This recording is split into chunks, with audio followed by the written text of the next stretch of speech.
কৃষি পণ্যের সাথে সম্পর্কিত যে সকল কলকারখানা আছে সেগুলো যাতে প্রতিষ্ঠিত করা যায়, যাতে কৃষক তার পণ্যের মূল্য আরো বেশি পেতে পারে, যাতে করে আমাদের কৃষিজাত পণ্য এগুলো যাতে বিদেশে আমরা রপ্তানি করতে পারি, সেই জন্য আমরা পদক্ষেপ গ্রহণ করব। যে সকল অঞ্চল, উত্তর অঞ্চল সহ টাঙ্গাইল সহ বাংলাদেশের যে সকল অঞ্চল কৃষি নির্ভরশীল এলাকা, সেই সকল অঞ্চলে আমরা যেমন কৃষক ভাইদের পাশে দাঁড়ানোর চেষ্টা করব, কিষানী বোনদের পাশে দাঁড়ানোর চেষ্টা করব, আমরা যেরকম কৃষিকে সহায়তা দেওয়ার চেষ্টা করব, একই সাথে আমাদের চেষ্টা থাকবে যে শুধু কৃষি পণ্য উৎপাদন করলেই হলো না, সেই সকল অঞ্চলে কিভাবে কৃষি পণ্যের সাথে সম্পর্কিত যে সকল কলকারখানা আছে সেগুলো যাতে প্রতিষ্ঠিত করা যায়, যাতে কৃষক তার পণ্যের মূল্য আরো বেশি পেতে পারে, যাতে করে আমাদের কৃষিজাত পণ্য এগুলো যাতে বিদেশে আমরা রপ্তানি করতে পারি, সেই জন্য আমরা পদক্ষেপ গ্রহণ করব। এবং আপনারা নিশ্চয়ই অনেকেই, সকলে না হলে অনেকেই পত্রপত্রিকায় দেখেছেন, গতকালকে খবরে দেখেছেন যে আমি গতকাল বাংলাদেশের যে সকল ব্যবসায়ী এই কৃষিজাত পণ্যের ব্যবসার সাথে সম্পর্কিত, যাদের এরকম কৃষিজাত পণ্যের কলকারখানা আছে, তাদের সাথে বসলাম। প্রায় 4 ঘন্টা আমি তাদের সাথে বসেছি, তাদের সমস্যার কথা শুনেছি এবং অনেকগুলো সমাধানের চেষ্টা আমরা সরকারের পক্ষ থেকে আমরা চেষ্টা করেছি যে তাদের সমস্যার সমাধান, যাতে করে তারা আরো বেশি বিনিয়োগ করতে পারে, আরো বেশি মানুষকে সম্পর্কিত করতে পারে, আরো বেশি কৃষি পণ্য কৃষক ভাইদের কাছ থেকে কিনতে পারে এবং সেই সকল পণ্যকে ফিনিশ করার মাধ্যমে তারা বিদেশে রপ্তানি করতে পারে। তাতে করে একদিকে যেমন কৃষক ভাইদের সুবিধা হবে, একইভাবে দেশের জন্য আমরা মূল্যবান বৈদেশিক মুদ্রা পর্যন্ত আমরা অর্জন করতে সক্ষম হব। প্রিয় ভাই বোনেরা, প্রিয় কৃষক ভাইরা, কিষানী বোনরা, আমরা জানি কৃষক ভাই বোনদের আরেকটি বিশাল সমস্যা রয়েছে, সেটি হচ্ছে অনেক কৃষক ভাই বোন ফসল উৎপাদন করে, অনেক ফসল আছে, যেমন এইখানে টাঙ্গাইলের আনারস বিখ্যাত।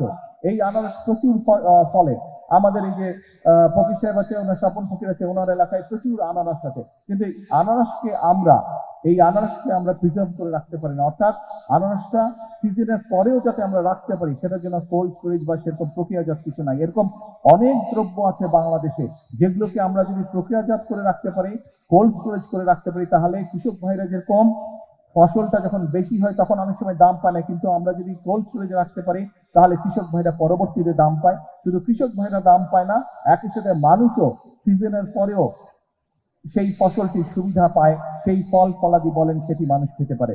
সেই জন্য এরই ভিতরে আমরা বিদেশিদের সাথেও কথা বলেছি, বিভিন্ন দেশ উৎসাহী ইন্টারেস্টের এই বিষয় আমাদেরকে সহযোগিতা করার জন্য। বাংলাদেশের অনেক ব্যবসায়ীরা তারা উৎসাহিত এই বিষয়ে পদক্ষেপ গ্রহণ করার জন্য। আপনাদের নির্বাচিত বিএনপি সরকারও এই ব্যাপারে আমরা পদক্ষেপ গ্রহণ করছি, এ ব্যাপারে ইনশাল্লাহ কাজ করছি।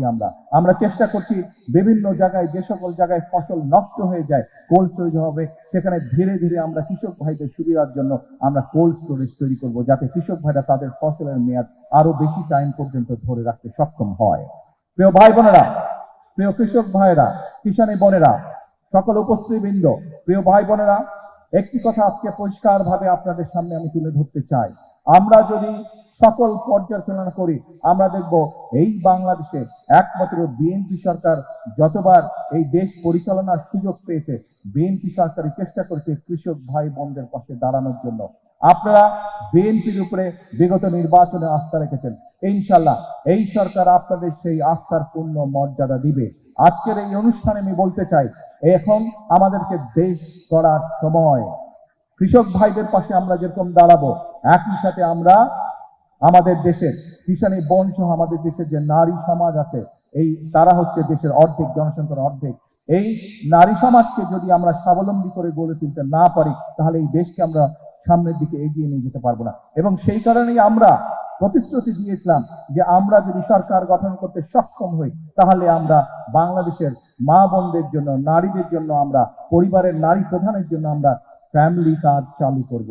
আল্লাহর রহমতে সেই কাজ ছিল পাইলট প্রজেক্ট, আলহামদুলিল্লাহ আমরা শুরু করতে সক্ষম হয়েছি এবং পর্যায়ক্রমিক ভাবে আগামী 5 বছরের ভিতরে আমরা বাংলাদেশের চেষ্টা করব সকল নারী প্রধান পরিবারের কাছে এই কার্ডের সুবিধা পৌঁছে দেওয়ার জন্য, এই কার্ডটি পৌঁছে দেওয়ার জন্য। অর্থাৎ এই সরকার জনগণের সরকার, এই সরকার কৃষক বলুন, এই সরকার দেশের মা বোনদের কথা বলুন, ইমাম মসজিদের ইমাম খতিব সাহেব সহ অন্যান্য ধর্মীয় যারা গুরু আছেন তাদের কথা বলুন, ছাত্রদের কথা বলুন, শ্রেণী পেশা নির্বিশেষে প্রত্যেকটি মানুষের পাশে দাঁড়ানোর চেষ্টা করবে।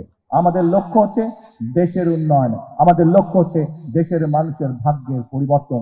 সেজন্যই আমরা বলে থাকি করব কাজ, গর্ব দেশ। সবার আগে কে? সবার আগে কে? সবার আগে বাংলাদেশ। প্রিয় ভাই বোনেরা, আসুন আমরা এই দেশের প্রত্যেকটি নাগরিক, আমরা রাজনীতি করি বা না করি, আমরা কৃষক হই বা না হই, আমরা ছাত্র হই না হই, আমরা ব্যবসায়ী হই বা না হই, যে মানুষই হয়ে থাকি না কেন, যে পেশার মানুষই হয়ে থাকি না কেন, প্রত্যেকের আমাদের একটি আকাঙ্ক্ষা আছে, নিজের দেশটিকে আমরা ভালো দেখতে চাই, নিজের দেশটিকে আমরা সুন্দর দেখতে চাই।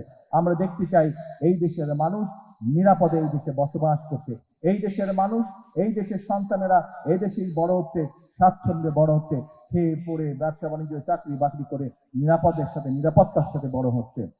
আমাদের লক্ষ্য সেটাই, আমরা সেই লক্ষ্য অর্জন করতে চাই। কিন্তু সেই লক্ষ্য অর্জন করা সম্ভব একমাত্র যদি জনগণের সহযোগিতা থাকে, একমাত্র যদি জনগণের সমর্থন থাকে।